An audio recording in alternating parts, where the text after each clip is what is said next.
Hey, this is Sri Vishwanath here, and welcome to episode number 38 of the Ask Sri Vishwanath Vedanta Show. And today's video, we are going to cover how to discover your best companion.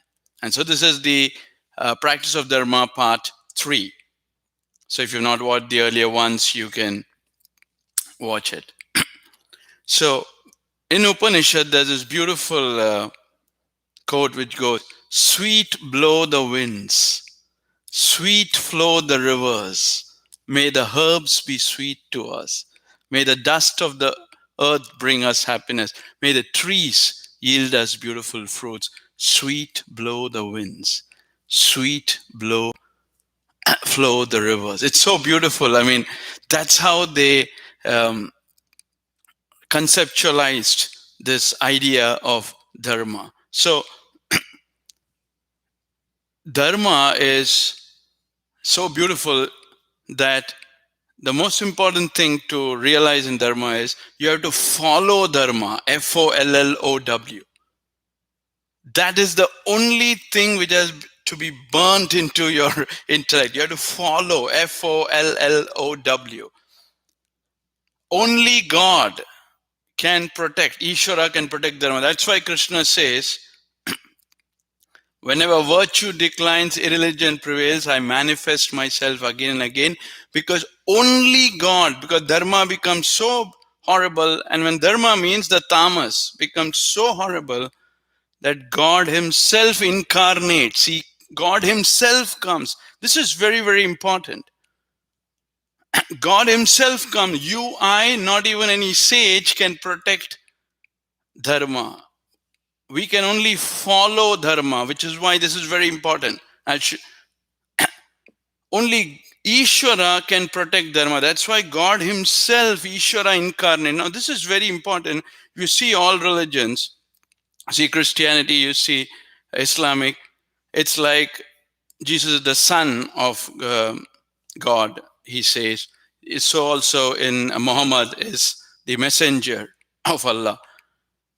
So Puri Shankaracharya says, so only in Hinduism it is told that God himself incarnates. Now this is very powerful. You have to realize that God himself becomes the creator and creation. That is the idea. That is why in Hinduism the greatest discoveries of idol worship. People think, oh, it's superstition. Why is an idol worship? Only Bhagavan is worshipped. What Bhagavan? 5 Ishwaras. Ganesha, Shiva, then goddess, Kali, goddess Lakshmi, Saraswati, Parvati, and all. So various forms of goddess. Brahma, that is very few. And then Vishnu in forms of Krishna or Ram. So idol, only these. Now there are other forms because, like anything else, like the internet, there are always people are going to screw up. But the idea of idol worship is you are worshipping Bhagavan in that. Why? Because he is the creator and creation. And that's a big idea here. What is this whole, what does God come, why does he incarnate? To show that he himself is the creator and creation. So why is an idol? Why is an idol worship? Because to teach visualization, it's the greatest idea on planet Earth. Because the whole entire universe was is done through visualization by Ishvara. Through his power of Maya. Whenever virtue declines, religion prevails through the power of Maya. So Maya is the power to visualize. What is avidya? Which is what Jiva is there. They get bound. And they feel, oh, we get into thinking. So I told, I want you to visualize a page. That page is Brahman. And then there is this big circle, which is Maya, inside of which is Ishvara. And there's a small circle, which is circumference, that is avidya. Inside that is Jiva. So visualization, to teach visualization. So that is why in Hinduism, idol worship is done. What do you do by idol worship? You're visualizing. What is it? What is visualization? To produce an effect without a cause. So what are you visualizing? You're visualizing direct Ishvara. Now, why is it? You don't have to think. It's not thinking. It's not imagination. Because here is the idea. God is both the creator and creation. So your soul, visualization is your virgin power. No one can take away from you. So what do you do in visualization? You have this picture of God, Ishvara, before you. Ishvara is to be worshipped to get that. But you blow it up bigger and bigger and bigger and bigger and bigger. What is the idea here? Is that what is happening in thinking is your samskaras, which are small, is becoming bigger through thinking, bigger, bigger, bigger. In the morning when you get up, the samskaras was a seed. So it becomes bigger, bigger, bigger, bigger, bigger through thoughts, feelings, experience, and you feel it's actually real. Like you're watching me up in your intellect. It's actually a tiny seed. Why, what is nearer to me? Right now you're watching me, you're seeing my face. This is not nearer to you. What is nearer to you is your Atman. You may feel this is near, like your body is near, you watching me is near. No, this is not near, because this is thinking and feeling fools you because you have blown it up. And so this idea of visualization is you blow the Ishvara up because you know it's creator and creator. It destroys this seed of thinking in that few seconds, because you realize you can bring the feel knower into the field. I am the feel knower present in the field. This idea of idol worship is so powerful.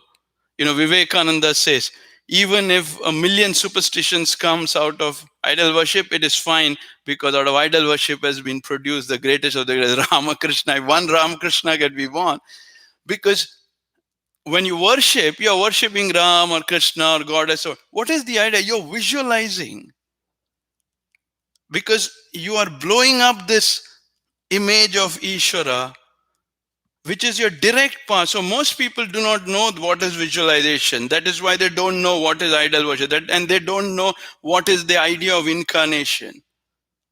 One doesn't know that God is both the creator and creation. It's only told in the Hinduism. In all other thing, it's like this world is there and God is both the creator and creation. That is why the idol worship is done. But like everything else, there is a lot of stupidity and superstitions might come out of idol worship. That is not because of the idol worship. That is because of the foolishness of human mind. Just like anything else, you give a cell phone and people screw it up. Without studying all these things, so without studying Vedanta, one cannot even get. That is why you see in Christianity, I'll say, I am a sinner. How can you even begin if you're a sinner? You have to realize that if you do not begin from the highest position of the Atman, you can never reach the goal. So Dharma is you begin from your highest personality, from your Atman, and you visualize Ishvara for 4 seconds or whatever, small duration. So it's very, very powerful, this, a practice of Dharma, where you are making this, the idea of God, the idea of God bigger and bigger and bigger and bigger. Because when you do that, you see, we have to realize that something small is becoming bigger. When you go to deep sleep, all the world is gone, your thought is gone, your feeling is gone, your experience. Why? It's not gone, it's become a small seed. See, this is very, very important. And even when you're thinking right now, in the waking state, nearest to you is who? Just ask this question: who is nearest to you? Is it like thoughts appear so near, right, to us? The feelings, experiences. But is that real? Like, is your thought the nearest to you? Vivekananda says that which is nearest is least observed. So Dharma helps you identify that which is nearest to you. And that is what this worship. So when you worship, which is through visualization, worship means visualization. Because it's not correctly thought, people think, oh, worship is like simple, like some prayer. You're praying to someone on the top in some heaven. Or no, you are beginning from the Atman. I am the Atman resident. And what are you doing? You are visualizing. It is the number one thing in the world. The skill, the greatest skill. It's a direct power. You don't need anyone's permission. Even if you're feeling very down, you can visualize. Just like you may be down, but you're breathing, right? Why? Because breathing is going on. It's happening automatically. Same way visualization is happening automatically. You have to manifest it. Because when you do that, you're practicing dharma, because you're including God in the transaction. When you include God, your avidya is going to get destroyed. So this whole idea of God, Ishvara being creator and creation, is how this idea of idol worship came. And in this idol worship, we are worshipping the Brahman, the Ishvara in the idol, who is the creator and creation. And you do that by visualization. So you visualize Krishna, you visualize Ram, or you visualize whatever goddess you want. But you visualize Ishvara. When other gods are worshipped, you don't get parabhakti. You only get that whatever that God is in charge of. But when you worship Ishvara, you get what is liberation. You get the power of viveka and vairagya. So dharma is not an option. Most people confuse dharma with karma. Karma is what you do, but dharma is the worship where you include God. And that is visualization. So visualization dharma, and you begin with worship, and we do that, a lot of good things will happen, because you are getting to your best companion, that which is nearest is least. So always ask this question: what is nearest to me? And you will find it's your thought, it's your feeling. But then, is that really the nearest to you? And so you'll realize it's Ishvara. And then that is why this morning prayer, you can blow it up. So it's very powerful.